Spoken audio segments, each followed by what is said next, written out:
Marcus's eyes narrowed, his patience running out. "The only excuse I've ever needed is that I earned it." His words, firm and resolute, cut through the tension like a knife. "And I'm not here to defend my success. I'm here to defend my humanity." The room felt electric as Reynolds' smile faltered. But before he could recover, Marcus dropped the final bombshell. "I'm not just representing me. I'm representing every person you've ever tried to silence, every person you've underestimated, and you're about to see just how much power we really have." The air grew thick with anticipation, and the audience held its breath. The next words, the next move, could change everything, but no one knew yet just how explosive this moment would become. Just as the room buzzed with anticipation, something unexpected happened. A sudden change in the atmosphere sent a chill through the studio. Without warning, the camera angle shifted to reveal a live feed on the large screens in the studio. It was a video, a clip from an earlier interview, one that no one had seen until now. On screen, Reynolds was caught in a candid moment, speaking off-air, unaware his microphone was still live. The words that followed sent shockwaves through the entire room. Reynolds, clearly frustrated, had been heard making disparaging remarks about Marcus and his ability to succeed in the tech world. "You really think people like him have what it takes? It's all just a show. Let's see how long he can keep up the charade." The audience's gasp was audible. Marcus stood frozen, his eyes fixed on the screen, watching his worst fears play out in front of him. The words were damning, exposing Reynolds' true, unfiltered opinion. His attempt to break Marcus had just backfired in a way no one could have predicted. The show's producers scrambled to regain control, but the damage had already been done. The video was out there now, and the conversation was no longer just about Marcus and his success. It was about Reynolds' blatant racism, caught on tape. The stakes had just risen to a level neither party had anticipated. Reynolds, now visibly shaken, tried to laugh it off, but it was clear his earlier bravado had evaporated. "That's just a joke," he stammered, but his face betrayed him. The damage to his public image was undeniable, and Marcus, though stunned, felt a fire ignite inside him. This wasn't just about confronting a racist talk show host. It was about exposing a system built on prejudice and power. Marcus locked eyes with the camera. "This is who you are, Tom. And this is who I am," he said, his voice steady but fierce. "I'm done playing by your rules." The studio fell deathly quiet. The weight of what had just happened hung in the air. Now, it wasn't just a battle of words, it was a battle for the truth, and with Reynolds' reputation on the line, the stakes couldn't be higher. The silence in the studio stretched on, thick and uncomfortable. Everyone knew the game had changed. The video of Reynolds' offhand comments was already being shared online, rapidly gaining traction. Marcus, in that moment, realized the full power of the situation. The audience, the viewers at home, all had a front-row seat to the unraveling of a man who'd built his career on tearing others down. Reynolds shifted uncomfortably in his seat, his attempts at recovering his composure falling flat. He cleared his throat. "This is ridiculous," he muttered. "You've taken this out of context. That wasn't meant for public consumption." But the damage was already done. The viral video of his words had exposed his true character, and social media was exploding with backlash.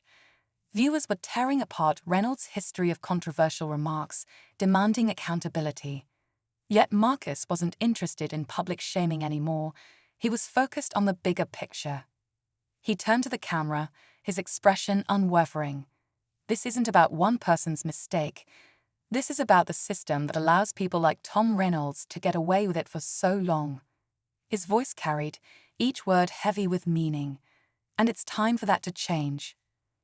The audience broke into applause, not just for his words, but for the way Marcus had turned the tables.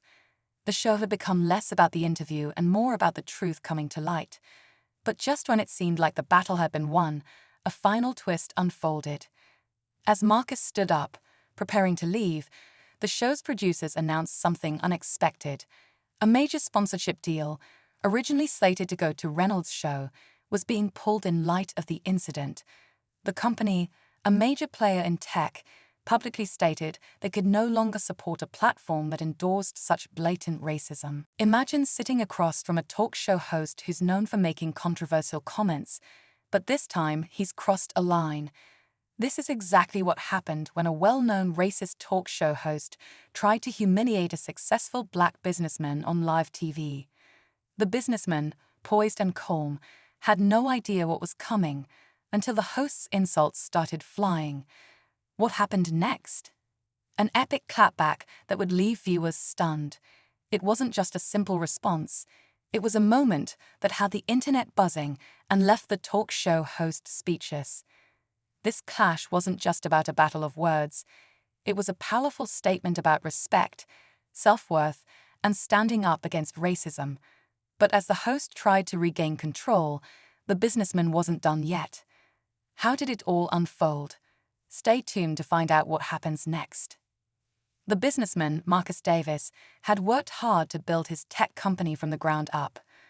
Over the years, he'd become a symbol of success in his community, proving that black entrepreneurs could thrive in a world often stacked against them. His appearance on the show was meant to celebrate his latest milestone, a multi-million-dollar deal that would change the course of his business. But from the moment the host, Tom Reynolds, began his questions, it was clear that this wasn't going to be a typical interview. Reynolds, known for his sharp tongue and controversial opinions, wasted no time in launching into a series of probing, racially charged comments. He seemed more interested in belittling Marcus' achievements and celebrating them. The audience, unsure of where this was heading, watched as tensions started to rise. Little did they know, Marcus had more than a few words to say in response. As the interview progressed, Reynolds ramped up his line of questioning, trying to corner Marcus with loaded statements about his background. "So, Marcus," Reynolds smirked, "how does it feel to be one of the few black men in Silicon Valley? Do you think your race has helped or hurt your success?" The audience's murmurs were barely audible, but there was an undeniable discomfort in the air. Marcus kept his cool, answering with poise, but the tone of the conversation was becoming more charged by the minute.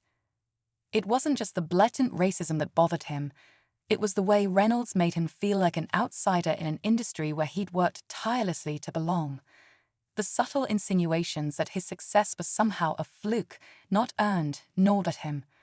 What started as an opportunity to share his story was quickly turning into a platform for Reynolds to push his own biased narrative.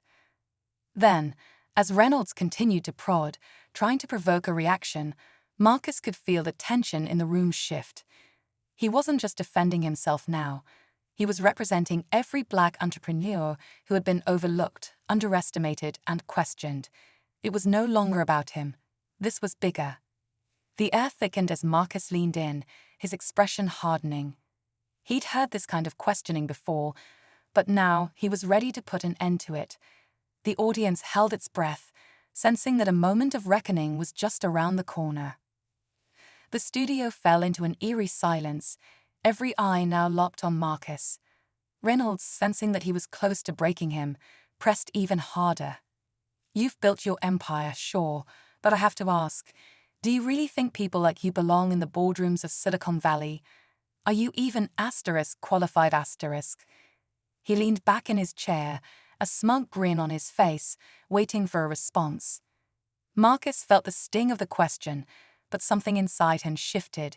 He had spent years being told he didn't belong, years fighting against stereotypes that were too tired and too old to hold any real weight. This moment wasn't just about defending his qualifications or achievements. It was about standing up against every subtle and overt bias he had ever encountered. The audience was waiting for him to crumble, but what they didn't know was that Marcus wasn't about to give them the satisfaction. The tension in the room was palpable, and even Reynolds seemed to sense that something was about to change. Marcus took a deep breath, his gaze steady, and finally he spoke, his voice calm but sharp. "You're right, Tom," he began, every word deliberate. "I'm not supposed to be here. But you know what? I'm not just here because I'm black, or because of some diversity quota. I'm here because I've built something that works, something real. The words hung in the air like a challenge, and the audience, still on edge, could feel a shift. Reynolds, rattled for the first time in the interview, tried to recover. "Oh, so now it's about *Q** accomplishments," he sneered. "I thought it was about your race. Wasn't that the excuse you used to get ahead?" But just as the credits began to roll and Marcus started to walk off set, there was one last surprise. Reynolds, defeated but desperate, called out from his seat. "You think this is over? You think you've won?" His voice was trembling with rage. Marcus paused, turning back to face him. "Oh, it's far from over, but this is a good start." And with that, the camera cut to black, leaving the audience with the unmistakable feeling that this was only the beginning of something much bigger. The fight for truth, respect, and equality had only just begun, and Marcus Davis wasn't backing down anytime soon. In the days that followed, the story of Marcus Davis and Tom Reynolds spread like wildfire. Social media flooded with support for Marcus, while Reynolds faced the consequences of his actions. His show's ratings plummeted, and the backlash from the public and sponsors was swift and unforgiving. Marcus, however, chose to stay focused on what mattered most, his business and the larger fight against systemic racism. His viral clapback became a symbol of resilience, inspiring countless others to stand up, speak out, and never back down. Marcus' company saw an influx of interest, with new investors reaching out and more opportunities than he could have imagined. His message, about the power of standing in your truth, resonated with people across the globe. As for Reynolds, his career was left in tatters, a reminder that no one is immune from accountability. In the end, the story wasn't just about one man's victory. It was about the collective power of speaking truth to power, and how one moment of courage could spark a change that ripples far beyond the screen.